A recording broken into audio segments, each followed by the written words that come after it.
정보통신 기술의 발달로 개인에 대한 정보가 데이터베이스화되면서 개인정보 유출로 인한 피해가 증가하고 있다. 현 실태. 이에 따라 개인정보를 보호해야 한다는 사회적 인식이 커지고 있습니다. 인식의 변화. 실태. 이에 따른 정보에 대한 인식. 개인은 자신에 관한 정보가 언제 누구에게 어느 범위까지 알려지고 이용될 것인지 스스로 결정할 수 있는 권리를 가지는데 이러한 권리를 개인정보 자기결정권이라고 한다. 내 개인정보를 어디까지 풀 건지, 타인에 의해 개인정보가 함부로 공개되지 않도록 보장받을 권리와 개인정보에 대한 열람, 삭제, 정정 등의 행위를 요구할 수 있는 권리를 포함하고 있습니다. 함부로 공개되지 않을 권리, 내 개인정보에 대해서는 열람, 삭제, 정정의 행위를 요구할 수 있는 권리. 거기에 내 개인정보 떠 있는데 지워라 라고 할 수 있다고. 우리나라에서는 헌법 17조에 명시된 사생활의 비밀과 자유가 보장되어야 한다라는 내용이 주된 근거로 개인정보 자기결정권이 우와 기본권 중에 하나다. 정확히 헌법에 개인정보 자기결정권이라는 말은 없으나 헌법에서 사생활 비밀과 자유가 보장되어야 한다라는 내용을 해석하면 얘는 따지면 헌법이 보장하는 권리야. 67번 보러 갑시다. 헌법 제17조에서는 타인에 의해 자유를 제한받지 않을 권리 보장하는데 이러한 권리는 일반적으로 소극적 성격의 권리다. 적극적으로 타인에게 일정한 행위를 요구할 수 있는 청구권적 성격을 포괄하기 어려워. 피해받지 않을 권리는 있지만 그것을 위해서 남에게 뭔가를 요구할 수 있는 권리는 또 아니래.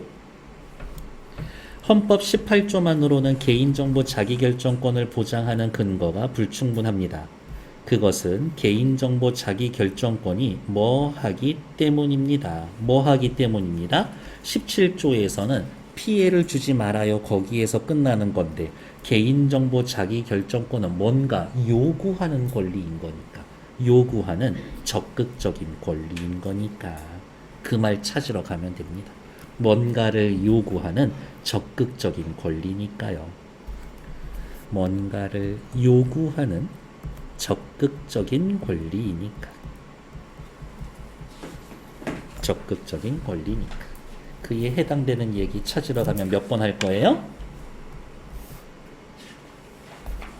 그렇죠. 당신이 알고 있을 것 같아서 물어보는 거예요. 개인정보 열람, 삭제, 정정 등을 적극적으로 요구할 수 있는 권리를 포함하고 있으니까. 다시 앞으로 돌아오죠.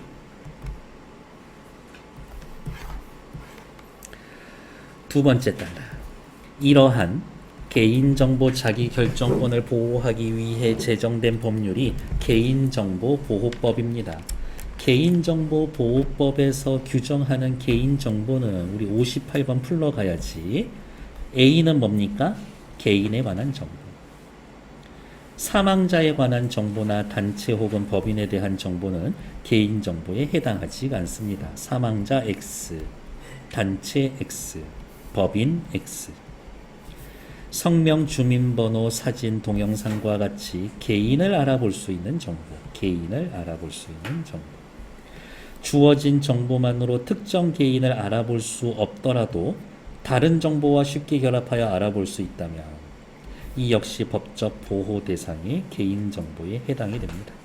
가령 휴대전화 번호의 뒷자리 숫자를 집 전화번호와 같은 다른 정보와 결합해서 사용자를 식별할 수 있다면 개인정보에 해당됩니다. 휴대전화 뒤에 4자리 해놓고 조금 띄었다가 밑에 집 전화번호 4개 이렇게 띄워놓고 그건 또 안 된대. 둘이 조합하면은 찾으려면 찾을 수 있으니까. 개인정보입니다. 68번 풀러갑시다. A에서의 사례에 해당하지 않는 것은 해창이 몇 번?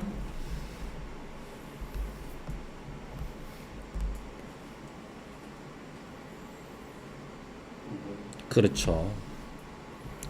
생전에 모은 재산 전액을 기증한 이부자를 기리기 위해 만들어진 이부자 장학재단이라는 명칭. 장학재단 여기에서 탈락이고, 생전에 이부자시니까 이부자시 사망자지 또 안 되고, 그러니까 정답은 5번 됐나요? 대신에 죽은 자에 대해서 헛소문 퍼뜨리면 사자 명예훼손이라고, 그건 또 따로 있어요. 다시 앞으로 돌아오셔서 세 번째 단락. 개인정보보호법에 따른 사전 동의 제도는 정보 주체인 개인이 자기 개인정보에 대한 자기결정을 표현할 수 있다는 점에서 개인정보 자기결정권을 보호하는 중요한 수단이다. 사전 동의 제도는 개인 어디가 있냐? 개인정보 자기결정권을 보호하는 수단이다. 사전 동의 제도를 통해 개인정보 자기결정권을 보호할 수 있다. 개인정보를 처리하는 개인이나 단체를 의미하는 개인정보 처리자는 정보 주체의 동의를 구할 때 정보 수집 이용의 목적, 수집 항목, 보유 및 이용 기간 등을 고지해야 합니다. 동의를 거부할 권리가 있다라는 사실과 동의 거부에 따른 불이익이 있는 경우 그 불이익의 내용 역시 알려야 합니다. 너 개인정보 아니면 우리 사이트 못 봐. 이런 거지. 이렇게. 네 번째 단락. 수집, 이용하려는 개인정보 중 고유식별 정보와 민감 정보는 별도로 동의를 받아야 합니다. 개인정보 중에서도 얘네들은 특별히 좀 중요한 애들인가? 따로 동의를 또 받아야 된대. 고유식별 정보는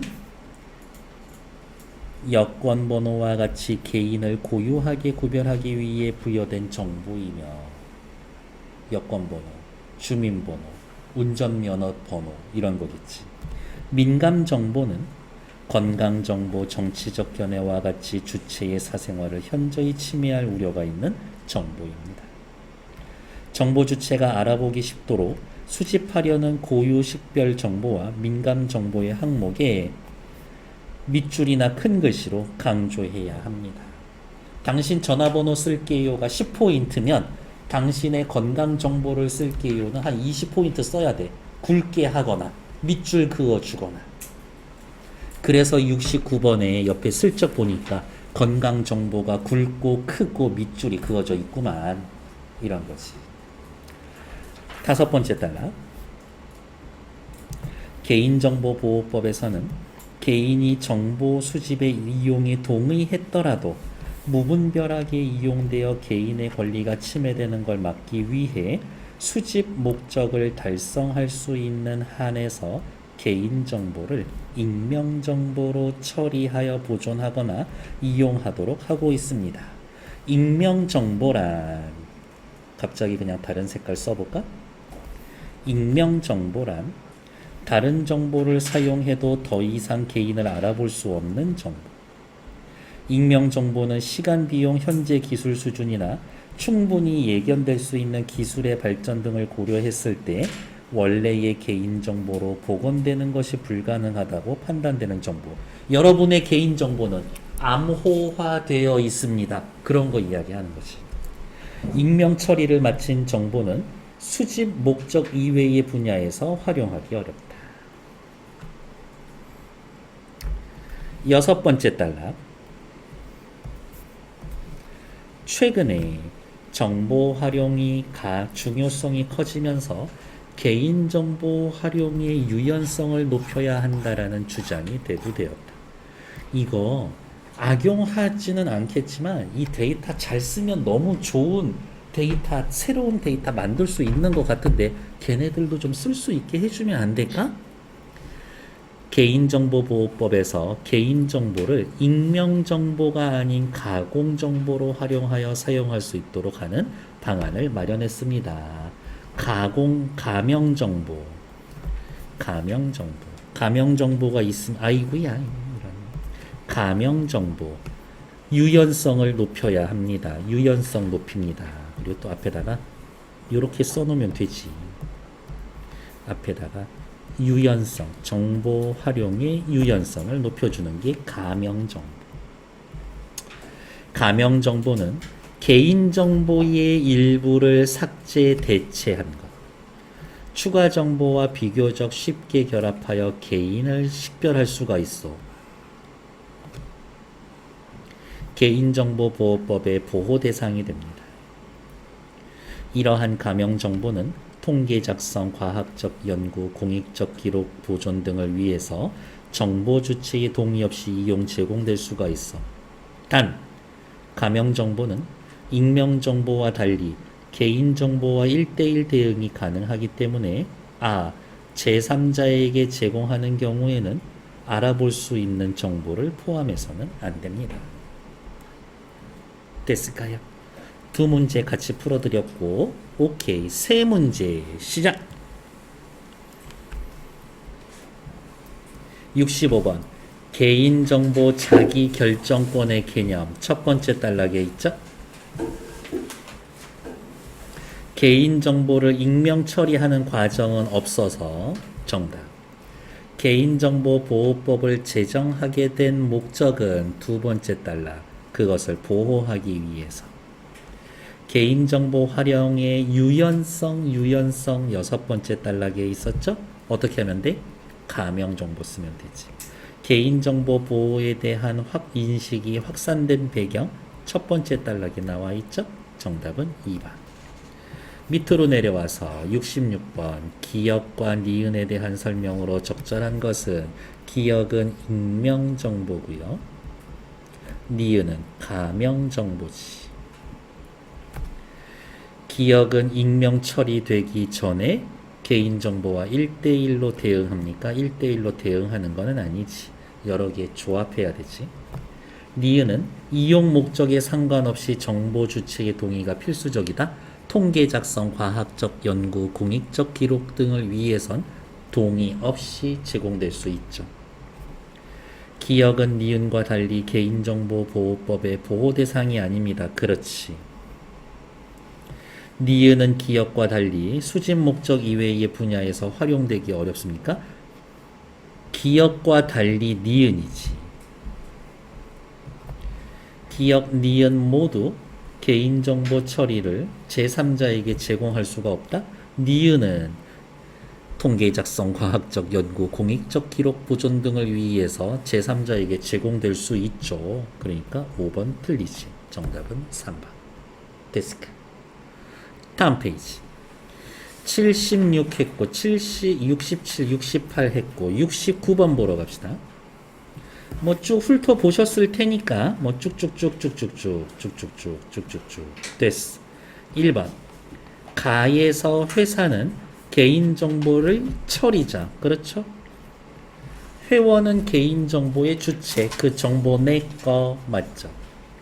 가의 4-2는 뭘까요? 수집 및 이용 동의를 거부할 경우 서비스 이용이 제한이 됩니다. 정보 제공 동의를 거부할 경우 정보 주체가 받을 수 있는 불이익에 해당합니다. 그렇지. 3번 가에서 회원의 동의 여부를 확인하는 것은 누가 동의 여부 체크할 거야? 회원이 체크할 거죠. 회원의 개인정보 자기결정권을 보호하기 위해서다. 맞지? 나의 일에서 건강 항목의 고유 식별 정보에 해당되기 때문에 수집 항목을 강조해서 표현한 겁니다. 대충 보면 맞는 이야기지만 고유 식별 정보가 아니라 무슨 정보이기 때문에? 민감 정보이기 때문이죠. 대충 이러면 답이 없지. 나는 정보 주체의 사생활이 현저히 침해되는 것을 방지하는 차원에서 따로 별도로 동의를 받습니다. 괜찮죠? 틀린 건 4번. 됐을까요? 오케이. 잠시 정